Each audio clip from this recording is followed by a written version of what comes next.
Dude, I swear to God, I saw Andrew Dice Clay. He stopped in a comedy club and he's doing a bit. He's like, women shave their assholes. Back in my day, they used to hide their assholes with hair, like Helen Keller in The Addict. Oh, and everyone's like laughing that he made this mistake, and he picked up on the laughter and he goes, yeah, like Helen Keller in The Addict. He doubled down. And it's so funny to imagine he thinks there's a blind and deaf woman hiding in an attic. Like, where is everyone? What a great show today. We have Ian Fidance in studio, as we do every Thursday. That's right. Hi. Hi. Walking on sunshine. Uh-huh. Brendan Sagalow is also here. Hi. First time on the show. I'm having so much fun. There might be a second. We don't know. Ooh. Yeah, I think it's in Every your future. Thursday? Get him out of fucking here. Listen, I'm open to it. I'm open to anything at this point. Duster? Yeah. And now in studio, we have Seth Green. Seth, how's it going? It's good, Nikki. How are you? I'm so good. Seth has a new movie out, his writing and directorial debut. It's called Changeland. Changeland? Changeland. Changeland. Yeah. Changeland, it's in select theaters and video on demand. I watched this film last night. I loved it. It's beautiful. Oh, thanks. It's funny. It's captivating. It's all of those things. I really appreciate that. I feel like I went on vacation with you. Yes, it is definitely designed to be a cinematic vacation that you can take from a movie theater or your house. That is how I. Yeah. Because my producer Noah had watched it before I watched it and said, I just watched Seth's movie and now I have to go to Thailand. Oh, and good.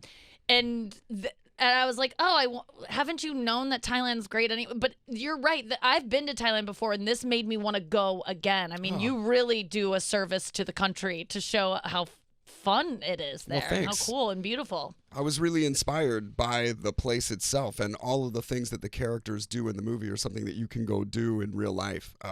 In each instance, it was something I had done and thought, I'm living in a movie. And so I just constructed a narrative that would support being able to visit all those places. That's so cool. So you had had vacationed there for a while? My buddy Dan and I went on vacation in Thailand, and everywhere we went, people assumed we were a romantic honeymooning couple. And so they went out of their way to give us like a beautiful romantic experience. That's great. Drinks with 2 straws in it. And Champagne. all of free it. champagne. Our beds littered with rose petals. And just everyone going, like, we just want you to be in love today. That's so that's gotta be nice. so. We're just friends. That's so. gotta be so annoying after a while. The third rose petal on the bed, you're like, all right, get off. It honestly just we even do it in the movie. You just get to the point where you're like, yeah, fine, whatever. Thank you. Thank you. I appreciate the way that this was intended.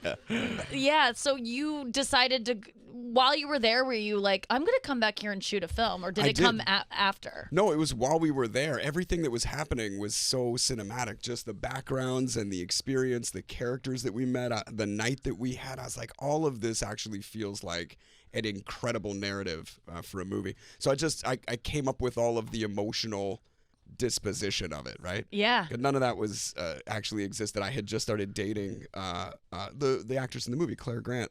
I had just started dating her when I went on this. Which one does she play? She plays Dory, the girl that Breckenmeyer winds up. Oh yeah, connecting with. she's great. Is she thought your, so. she's your girlfriend now? Yeah, we've been married that's almost great. 10 years actually. Wait, you're married? Yeah. She was awesome. I thought so too. That was oh why my I cast her in the God, role. I love that.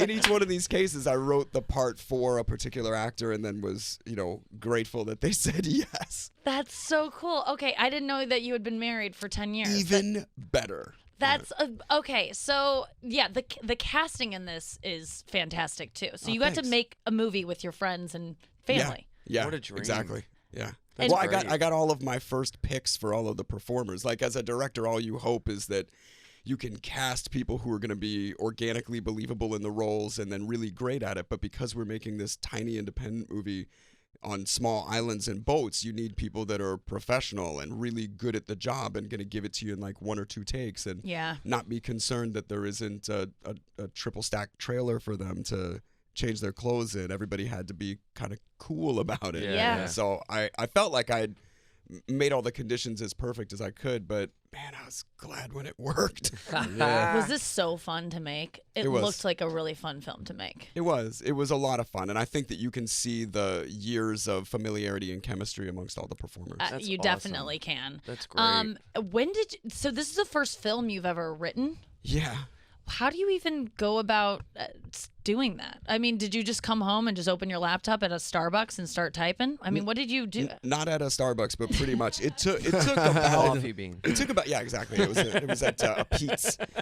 It took about 8 years from the time I went on this trip to the time we were actually making the movie, and I completely rewrote the script 6 times. Where I still knew all the set pieces, but I needed a more compelling story, or I wanted a better take on the characters, and different things just sort of happened to me in that time that made me understand a little more clearly what I wanted to say and what characters could be highlighted how. Yeah. Jesus. When you were actually on this trip and you were like, oh, this is actually gonna be kind of cool. Were you like taking notes while you're like hanging out? Kind of. I mean, I joke that I was essentially location scouting while I was on vacation, definitely. but I did. I made notes about different people that we met, or the way that something felt, or just an environment, a sequence of events that, because it happened that way, it just felt a specific way. And so my whole goal was to present that to an audience and translate it in a way that people would feel the same thing I felt. Right. Again, Seth Green is with us. His movie is Changeland. It's in theaters and on video on demand. I really recommend this film. It is, from the get-go, so compelling and so visually stunning and funny and quirky.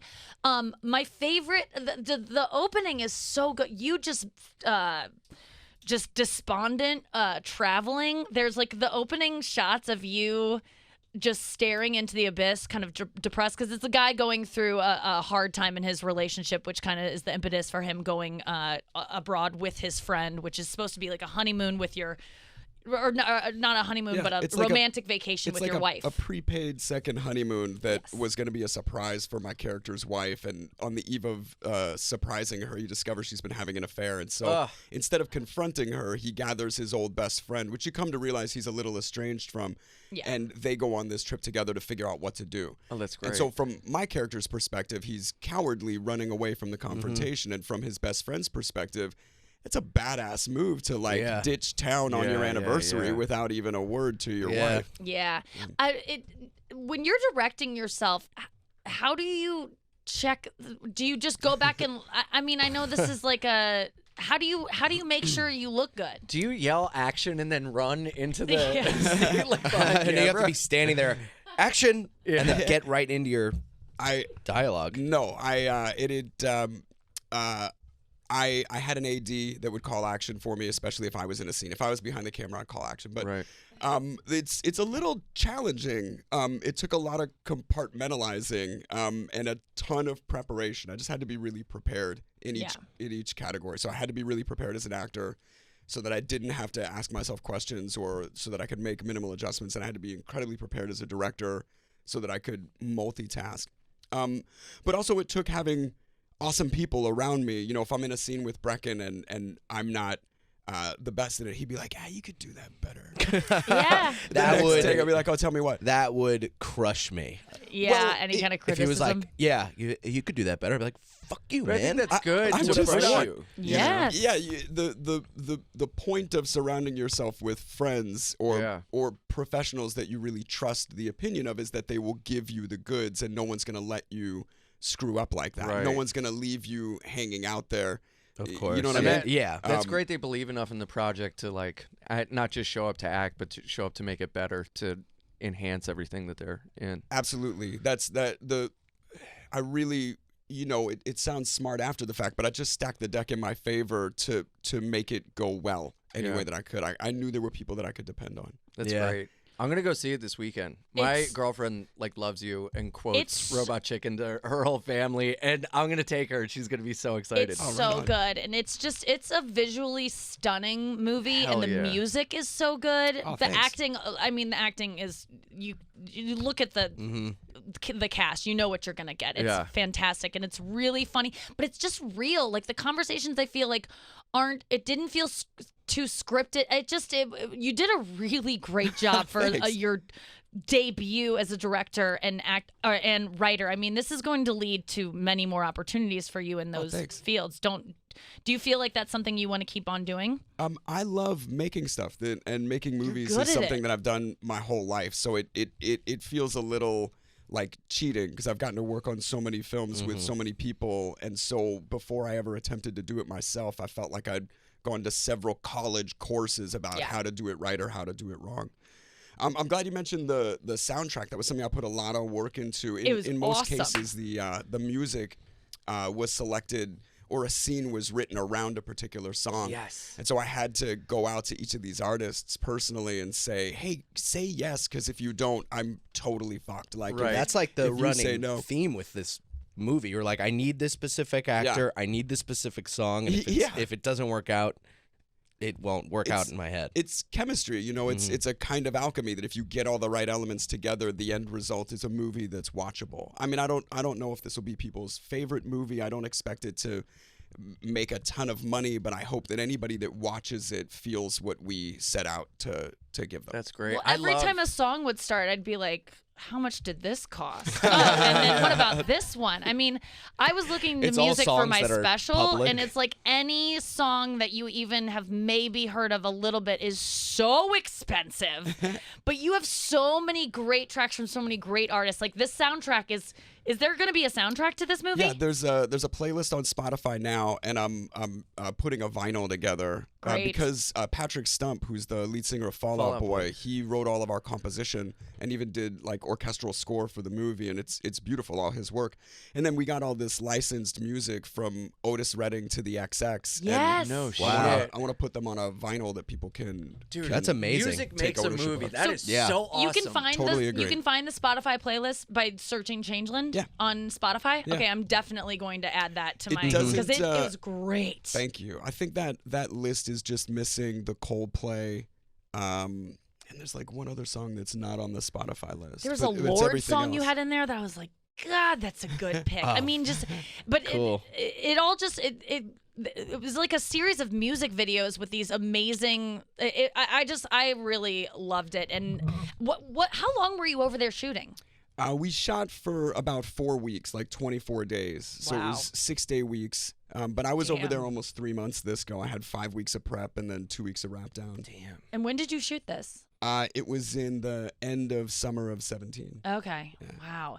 And then have you known Brecken for a while? Yeah, Brecken and I met when we were teenagers, and we really connected young. What film? We met because we both auditioned for all the same stuff. Yeah. And then I told the story before. Have you ever been in a film together? Like, yeah, we did Rat Race together. He's in. We got to do Josie and the Pussycats together. Okay. He cameos in Can't Hardly Wait. And That's then we've been man. collaborating on Robot Chicken for the last 15 years. Oh, yeah. Okay. You just named so many good movies. Oh, thanks. I and know. then Brecken created a show called Men at Work. I played a homeless guy. Oh, that's on that. right. Yeah. That's so fun to make a film with your best friend. Anytime Brecken and I can work together, I know it's going to go well. He and I have such excellent chemistry together and such a trust and confidence with one another. There really was no one else for this part. Can we talk about Can't Hardly Wait? Sure. Like talk about a soundtrack. I know. Yeah. No Holy kidding. Shit. I was so obsessed with that movie in middle school, high school. I mean, it defined. It was Clueless and that movie are my two favorite movies to this day. I mean, Brecken's in that too. Yeah, I know. Yeah. I can't get over. And your that role, seems to be the through line in all the things you like. It's you and Brecken. You've got a crush on Brecken. I think I have a Brecken thing. Yeah. You're a Brecken baby. I saw him at a restaurant once, and it was very exciting for me. Yeah, he eats out a lot. Nice. I'm glad it checks out. That's why she likes him. Yeah. That guy's always at restaurants. That's a classy guy. He doesn't have some crumpled up takeout bag on the corner of the sofa. That guy's sitting in a proper chair. I knew it. Some paid professional is handing him food. When you did Can't Hardly Wait, how old were you when you did that role? I mean, you were supposed to play a high schooler. Yeah, I was probably 22. I think I was 22 or 23. Yeah. I was 98. I think. Yeah, 90, end of 97 when we filmed it. Yeah. Was it a party filming it? Did it feel like It was. We were that on set. We were filming in a set that was the entire interior of a house, and so you could move from room to room, but it was on a soundstage. And not all of the kids shot on the same days. There were only a couple of days when the whole cast was in a scene together. So we were passing each other, and I joked that Love Hewitt and I were like the characters in Lady Hawk, only passing in the nighttime. That 1 hour of twilight. Because we never had any scenes together. But it was an awesome time. The only thing is, making a movie takes a long time. And so extras kept falling asleep on set. Because you'd have like an hour in between lighting setups, and everyone just had to stay on set. So anytime an extra would fall asleep on set, we would take Polaroids like hanging out around their prone body. And a couple times we started taping caution tape over them, or like binding them to whatever chair or sofa they were in, and then like yelling real loud, "We need you on set! We need you on set!" And they'd try and like struggle against just stupid pranks. Oh man, that movie, I remember looking at the extras in the background. Like I feel like those extras, you got to know them if you watched the movie. Were there any extras that were like, I fucking hate being on this movie set. They keep putting caution tape on me. I'm here for 8 hours. I don't know. I think people felt like they had been acknowledged. If they fell asleep and then got taped to their chair, they were like, "Oh, they me." like us. And there was a lot of like couch sitting this around mean I'm on sad? that. You could at least as an extra be on a couch and like be in a like house. a waiver? You're like Can I sitting on a get my counter. But then you had to. A lot of your scenes in that movie were in a bathroom. It's true. So that was you and Lauren Ambrose just hooking up in a bathroom. Yeah. I mean, that was such a good storyline of you being this guy who's trying to be something he's not. She's this girl that doesn't fit in. You end up falling in love by the end of it and having sex for the first time. And you're projecting like you're this like Lothario who's had so much sex. Yes, like all the condoms and being like, I'm gonna fuck, and then it's like, I've never touched a woman. Like that was So my life. good. Yeah. I love those kinds of characters, that are complicated and deeply human, no matter what it is that they're projecting. Deep down, all people are the same. Oh so yeah, completely. I love being able to find that element to any character. Now, did that character come out? Did they ask you to behave that way, to talk that way? Yeah, the character was written as a guy who it's like Michael Rappaport in Zebrahead. It's literally this guy, and it was such a product of that time where all these young white kids desperately wanted a new Jan Brady persona, and they kind of reinvented themselves as Busta Rhymes. Oh yeah, right. that was me. It never felt exactly true. It always felt like a little bit of a put on, no matter how authentically you projected it, just because of your circumstance. That was not a time when anyone was going to be like, "Oh yeah, you should have a rap career." Dude, I used to say, "You know what I'm saying?" After, like, it wasn't natural. I'd be like, "Okay, now I have to say, you know what I'm saying?" Character. Yeah, I was. He dyed his hair blonde and would rap in his garage. Oh yeah, and I'd talk. I'd be like, follow your dream. Like, oh man, math sucks. You know what I'm saying? Like, I would talk like that, and I'm like, you gotta throw the, you know what I'm saying? In math class, you're saying it too much. Start to hold it back. I would wear do-rags. Yeah. With like a hat on. Yeah, I made some pretty aggressive fashion choices in my youth. Oh yeah, Jinkos were a big part of my life. God, you're just like searching for any kind of identity. Yes. Did you, Brendan? Did you also pretend like you had been laid like a ton? Yeah, definitely. I remember I was getting a haircut, and this was when I was still a virgin, and the guy cutting my hair was like, "How'd you lose your virginity?" He asked me, and I made it up. I just went, I was in a car with a girl. I had no idea. I didn't have sex at all, so I was just making it. He was like, "What did she look like?" I made up a girl. I was like blonde hair, like. Yeah, but at least it's that, and you're not like, I took my penis out of my pants and with my fingers I put it into her vagina, and we had the sex together. Great. I was at wrestling She was camp. all creamy. She got so creamy and stinky. Isn't that what it is? Isn't that right? What is that when he says the 40-year-old virgin when he says, Bags "Oh of yeah, they're sand." like balloons of sand." Yeah. That's what the boobs feel like in person when you touch them with your hands. I mean, I couldn't believe with penises, like if you would have asked me if I would have had to come up with like what a penis is like before I had sex, like I didn't know that they could go any more than a right angle. Like I didn't know they could go all the way up. That like still an mystifies inch from me. the tummy. Well, I remember hearing guys would tuck it into their pants, Belt, yeah, into their the belt, and I'd boner be like, tuck. how could you do that? Yep. But you can do a lot of things with dicks I didn't understand. Oh yeah. Well, also that when you're young and desperately trying to hide the fact that you have no control over your body, Oh, man. your body Yeah. is constantly selling you out. Oh yeah. Oh yeah. I mean, popping boners in does it happen in high school too? Yeah. I You got to put a book bag over your When crotch in does first it stop? period. Does it? I have does a it happen boner right as- now. Into it was It's all creamy. It didn't. It's all stinky. Stinky and creamy. I got a stinky dick. When do you stop getting random boners? When can you start trusting your body? When does that happen exactly? I think you just have to go with it. Because when you're in high school, you're like, stop. And now I'm like, live your life, dude. Fucking get a but boner. now do I you pray get for random random boners boners. now, Brendan? Sometimes. Like in Not public? as many Oh, as. that's a NRB. No reason boner. Oh, and no reason boner. Yeah. I have Just to, a like- boner for no reason. There's got to be an PB, like a no reason public boner too. Mm-hmm. Yeah, Oh, yeah, yeah. Because yeah. in the Like the privacy of subways your own kinda- space. Yeah. If I'm making if I'm wearing shake. like sweatpants or like mesh shorts or something and I walk out, I'll think like, I hope I don't get a boner, and then my brain will go, "What gives you a boner?" "Oh, boobs," and blah blah, and then I'll Then you'll start getting a boner. Yeah. God, yeah. I guess it's the same as if you get like aroused as a woman. Like sometimes you get wet during Yeah. the day. I Like a guess. bride when in you a see sometimes it. it you has start nothing to thinking do with anything. Sometimes Yeah. it's just Sometimes you have a general yeast infection. friction. You know? Yeah. I'm just kidding. Is that wet? No, but it is true. Like sometimes if we had to, if we had boner, like that would be really hard to deal with. If we get wet, we're just like, oh, I guess I'm wet, and then you go pee later on and you wipe and you're like, whoa, who was I thinking about before? It's a little slicker down there. You know what I mean? Yeah, but also if you get in a boner in public, you got to like really be aware of the public company you're keeping. Yeah, You I mean know? it's. If you're like horrifying. a softball game That's or that belt something, tuck. you're like, That's yeah, when the belt yeah, tuck yeah. comes in handy. Yeah. Always wear a belt. That's what I've learned. That's the theme. Always wear a belt. Then what if it pokes out the top?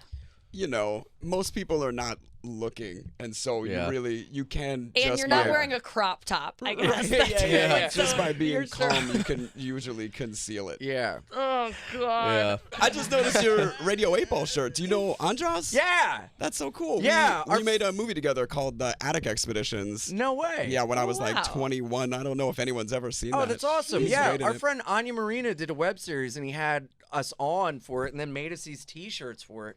My name's on it. I should cover it up. That's so fun. But yeah, I love this T-shirt. It's so great. cool. Yeah, awesome. it is Yeah. cool. Mm-hmm. Andros is awesome. Okay, Agreed. we've got 4 minutes left. What do I want to get to? Seth, you started acting at what age? 7. 7.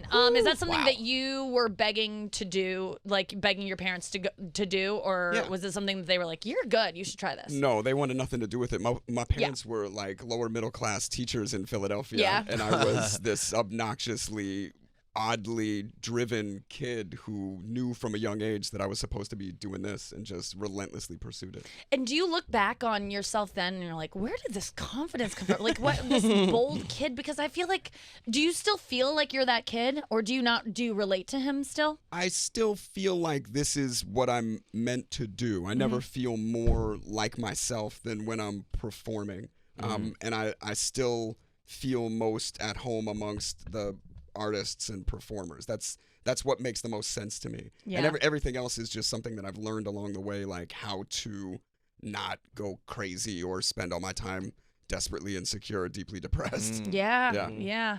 I really like how eclectic your choices for performing and have always been. I mean, you've been in so many different things.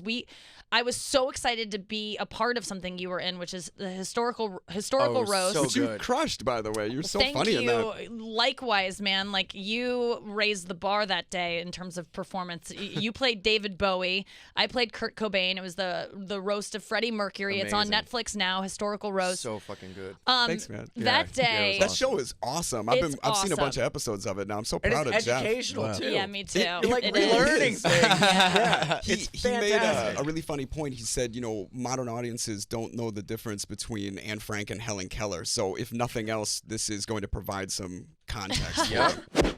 I'm an alligator boy. I'm an alligator boy. I'm an alligator boy. I'm an alligator boy. I ain't no crocodile kid. I ain't no crocodile kid. I ain't no crocodile kid. I ain't no crocodile kid. I'm an alligator boy. I'm an alligator boy. I'm an alligator boy. I'm an alligator boy. Okay, that's an original song that Andrew wrote that he sang for my parents. And I thought they liked him so much that I thought that, I can't wait till he sings Alligator Boy. That will infuriate my dad in so many ways because it's not a song, it's not good, his singing is terrible. There's two lyrics. But it comes from a place of honesty and truth and realness. And that's what I think EJ likes about me, because I'm not fake. And I'm open, and through Alligator Boy, he sees that in me. No, everything else about you is true. Alligator Boy, there's no truth in that song. No one's ever described you as an alligator boy or a crocodile. I'm from Florida. Okay, but that's not And I ain't no true. crocodile kid.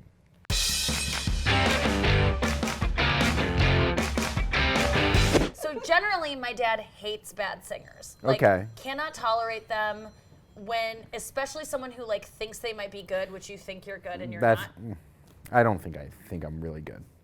Well, I think that I give my all. We did karaoke. Okay, when you do karaoke, you give your all. You don't have any kind of embarrassment about how bad you are. Okay. And usually when there's someone that's a bad singer that has a lot of gravitas. Confidence, Yeah. confitas, Yeah. to combine both of what we were saying. Yeah. Go on. He usually generally gets really irritated by them and can't stand that they don't know that they're bad singers. I don't like any of this. What? It looks like you're just trying to hold Be in a Jiminy poop. Glick, kind of. Oh yeah, You know, Jiminy Glick would always go, So tell me what you want. So tell me what's going on. So tell me what we you want. can't do an impression of an obscure show that no one remembers. yeah. Okay. So the singing, but your mom said something to me. She goes, she didn't really want me to do another song. Your mother My mom was a little hammered, Yeah. got a little loose. A little hammered is not the way people describe it. Lilyhammer is where the Olympics were, but a little hammered. You're either hammered or you're just you're a little drunk or you're hammered. Yeah. So which one was she? I don't think she was hammered. I think No, she wasn't. Yeah. I mean, I'm sure you've seen her Yeah. more loose. Yeah. Yeah. Yeah. You saw my mom drunk for the first time ever, I think. Yeah. Yeah. And the next day you were like, your mom was drunk, and I was like, oh, that was nothing. Yeah, I could see that. Cool mom. Cool mom. But no, but my mom she told you not to sing anymore because you are not good. I know, but if you're doing karaoke, first of all, there's 5 of us in a room. No one likes doing karaoke where it feels like the other 4 people are being judgmental of their karaoke singing. Karaoke is all about bad singing. I agree. It's not about going in and being the best and on key. And it's like, okay, you know what? Take that on key bullshit. It's like, first of all, you all don't even sing that great. No, we're not. I'm a terrible singer, and that's why that's why as a kid, my dad's judgment based on if you're not good. You could be if you were. Okay, you have a voice. Yes, but I hate. No. No. You really do have a good. If you trained your voice. If I trained my voice, I would be good. If I also have musical ability, guitar wise, I could play an instrument. But because my dad can't tolerate any kind of bad he didn't let you get to even past the first stage. Yeah, if you make a flaw, he's just like, why'd you do it like that? And then I would just give up, and I go, well, then I don't want to learn this at all. So, and all he's ever wanted me to do is sing and play guitar with him. But because he's been so judgmental, when I try to do those things and I fail, because you have to fail when you first start to try, I never got good at any of it. So he holds this over my head my whole life of you never play guitar with me, you never sing with me. And I'm like, because you are so mean about it. But that's why I was so angry when after you sang terribly, my dad was just like, it was really fun. I'm like, so you weren't annoyed with Andrew's Like the fact that he sings everything. Yeah, but this is why. This is too what I fast. think it is. You're always singing one lyric ahead so you can prove to everyone that you know the lyric, which we know you know it because it's on the screen. Everyone knows it. So you're always singing one lyric ahead and you're off key and you're loud. It's like everything that my dad generally hates, it was happening in that room and he still liked you and it annoyed me. Remember I asked for your hand in marriage? Yes. It was so like mean to do to me because no one will ever do that to me. And the one time I get it is a joke from Andrew, In front of our Collin, parents. In front of my parents. I go, Nikki. Don't you do it again.